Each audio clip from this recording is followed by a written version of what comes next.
This organization is called one of the most powerful and influential intelligence agencies of its time. Its network of agents encompassed almost the entire world, promoting the interests of the Communist Party on all continents. The Committee for State Security of the USSR was, without exaggeration, a monster whose name people were even afraid to say out loud. But in the turbulent 1917, this was still very far away. The February Revolution was followed by the Red October. During the coup, the Bolsheviks, the radical wing of the Russian Social Democratic Labour Party, led by Lenin, seized power in Petrograd. The situation in Soviet Russia immediately after the October coup was quite interesting. No one regarded the Bolshevik government as a real power. Everyone hoped that after this coup, the overthrow and removal of the so-called provisional government, the planned assemblies would take place and would effectively establish a proper legitimate authority. Support for the Bolsheviks at that time was not at all as massive as Soviet textbooks would later write.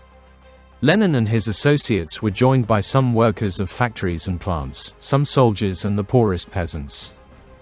But the officials, who, in fact, ensured life after revolutionary Petrograd, massively opposed the new government.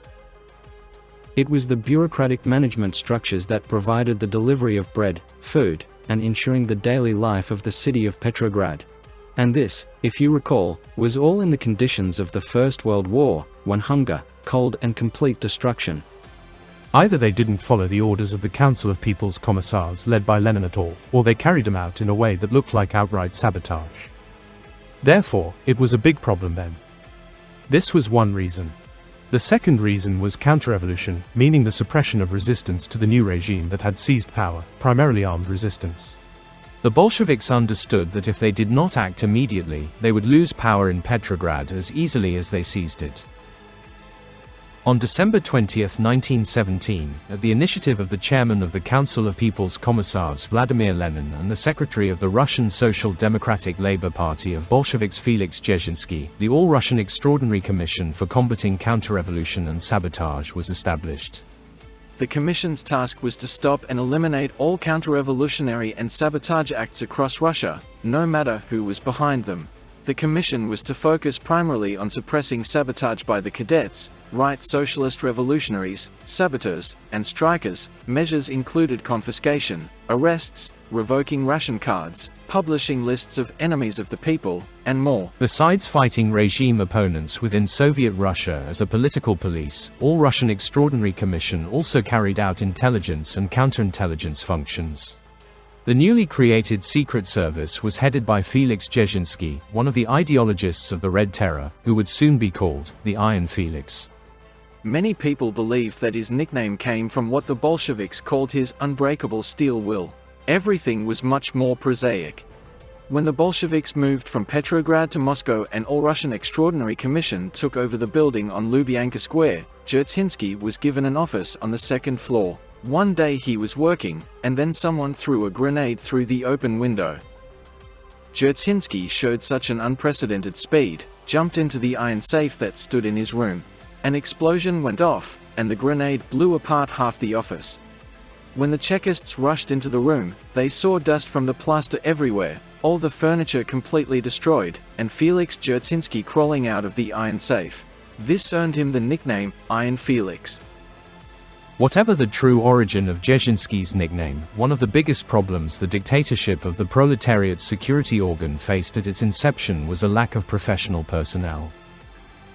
The first Chekists were highly committed communists, veteran activists, and revolutionaries experienced in combating the Tsarist secret police.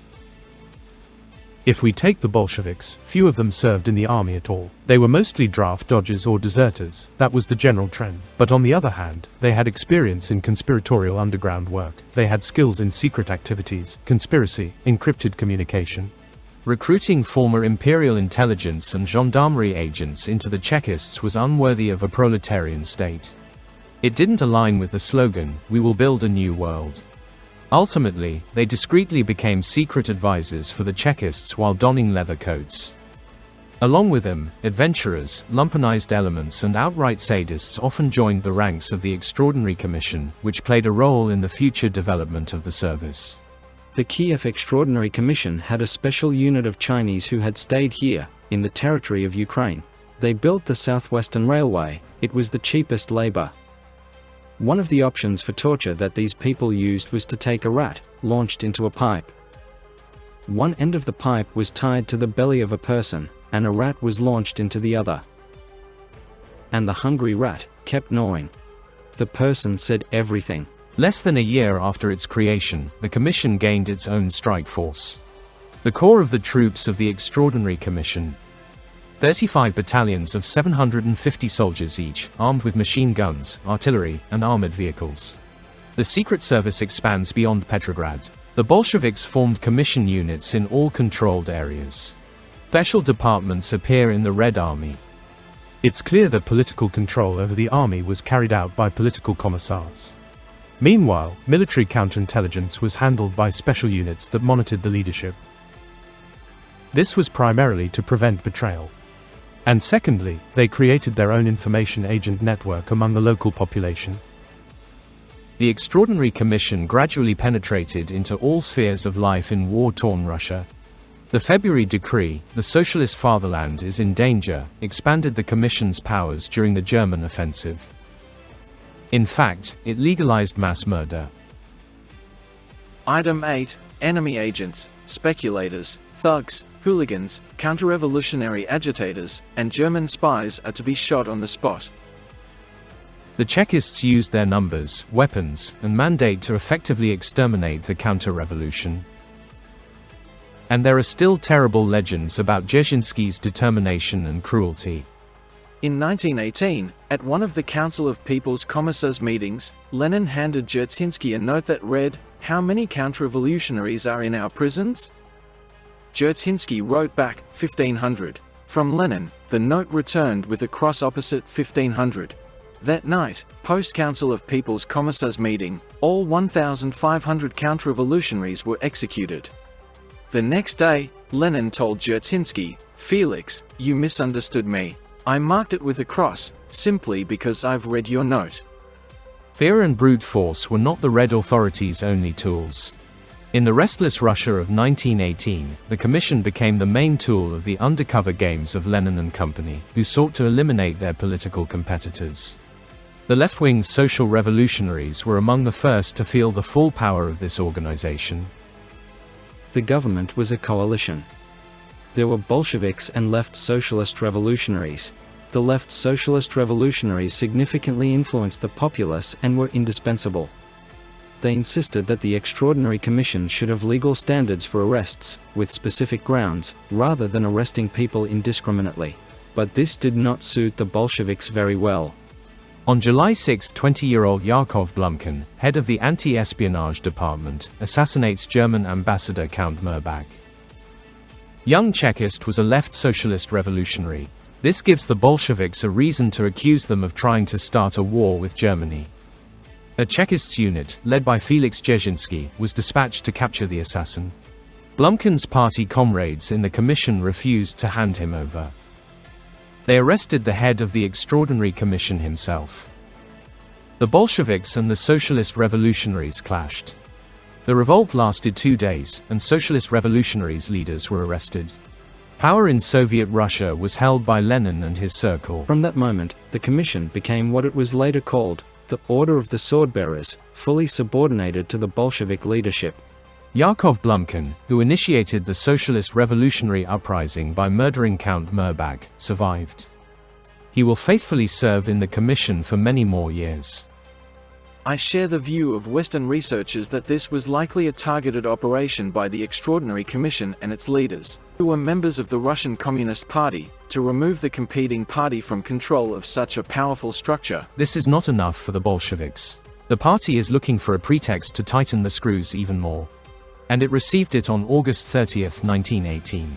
In Petrograd, the head of the local commission, Moisey Uritsky, is assassinated. That same day in Moscow, half-blind socialist revolutionary Fanny Kaplan shoots Lenin at the Mikkelsen factory. On September 5, the Council of People's Commissars adopts a decree on the Red Terror. Its weapon and main executor is Extraordinary Commission, led by Felix Dzerzhinsky. It is necessary to protect the Soviet Republic from class enemies by isolating them in concentration camps. It is necessary to shoot all persons related to White Guard organizations, conspiracies, and rebellions. In 1922, the Civil War ended and the Soviet Union was formed. To show the public that emergency measures were no longer needed, the Bolsheviks dissolved the Extraordinary Commission and replaced it with the State Political Directorate. The attempt to establish the State Political Directorate was, in a way, an effort to bring some order to its activities and operate on a more legal basis. That is, to introduce a special state authority into the normal framework. Another point was foreign policy. Diplomatic relations began to be established with Germany and England, who insisted that there should be a rule of law, while in your country people are running things soaked in blood. The changes remained only on paper. The new unit headed by Dzerzhinsky continues to operate using the methods of the Commission. The new agency's main tasks were combating counter-revolution and executing the party's special assignments. For this purpose, special units of troops were subordinate to the State Political Directorate to suppress civil unrest and fight banditry. Also, it performed tasks completely atypical for a special service. The unit protected railways and waterways, acted as a border guard, and combated child homelessness. And in a very short time, the Chekists managed to turn the situation in their favor.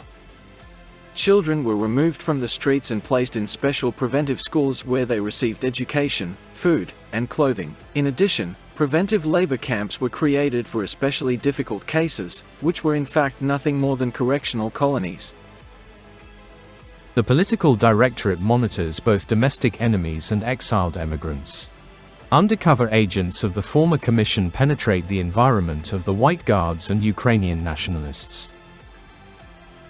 The primary task was to conduct subversive work among exiles and prevent them from establishing centers of anti-Soviet resistance inside the Soviet Union. And of course, the Chekists coped with this quite successfully. One of the most successful and notable operations carried out by the State Political Directorate in the early 1920s was the Tobacco Operation. Its goal was to lure out one of the most dangerous Ukrainian émigrés, General Yurko Tuchunik. After the failure of the Second Winter Campaign in 1921, he settled in Poland, where, together with other national democratic forces, he prepared another anti-Bolshevik uprising in Ukraine. Moscow was informed about the plans of the Ukrainian general, so the Chekists decided to act. The Ukrainian department of the State Political Directorate was tasked with the operation's implementation. Zayuny, Tuchunik's envoy, was captured. He was recruited, given the pseudonym Agent 103. A Chekist-recruited agent convinces Tuchunik of a Ukrainian Supreme Military Council insurgent group aiming to overthrow the Bolsheviks. Like the only thing the insurgents lacked was an experienced combat commander to lead them. The Chekists exploited Tuchunik's glory-seeking nature during their surveillance of him. Tuchunik, who dreams of becoming the new Napoleon, agrees. And the trap closes. After all, the Supreme Military Council was an invention of the Chekists. An operation was performed. They convinced Yuri Tuchunik. They had to do a lot of things. And he was taken to the territory of the Soviet Union. And he was arrested. In 1924, the police and criminal investigation were subordinated to the secret department. This initiated the merger of state security with internal affairs bodies. The reform entailed an outflow of personnel from the United States Political Directorate. The ardent revolutionaries were exhausted by the Civil War. They were striving for a quiet life. They searched for it in party bodies. The Chekists' financial support was lacking in some areas. It got to the point that women, employees of the State Political Directorate, were engaged in prostitution. This is such a fact. There is correspondence with Dzerzhinsky. We found these letters. Seeing the danger in the regime's loyalists' weak state, Dzerzhinsky secures more funding and restores the political administration's elite status. The State Political Directorate intensified its activities abroad at that time. The Chekists focused on more than white émigrés and exiled Bolshevik enemies. The party is setting the stage for world revolution. The most notable influence of the office was in Persia and Afghanistan. Mayor Trilisa, a professional underground agent and close ally of Dzerzhinsky, leads foreign intelligence. He views his department's main task as exposing, countering, and eliminating anti-Soviet spy organizations outside the USSR. The stake is placed on a world revolution, first of all in Germany, and then where there will be suitable conditions for this. And they counted on the countries of the Middle East, but mainly on Europe, on European countries. When Vladimir Lenin fell seriously ill in 1922 and it became obvious that he would not last long, a struggle for power began within the party. The leader will live for 2 more years, opposing Joseph Stalin as his successor until the end. But Lenin's last will, not without the participation of political management, will be hidden from the broad masses of the party. At the leader's death, besides Stalin, real power in the young Soviet Union lay with Felix Dzerzhinsky and People's Commissar for Military and Naval Affairs Lev Trotsky. Stalin and Dzerzhinsky were united in their hatred of the military commissar. And this alliance becomes a decisive moment in the tyrant's coming to power. 2 years later, in 1926, Iron Felix would also die. His place in the state political directorate will be taken by the ex-People's Commissar of Finance Vyacheslav Menjinsky. The revolutionary romantic terror era will end, giving way to bloodier Stalinist repressions, denunciations, and total surveillance.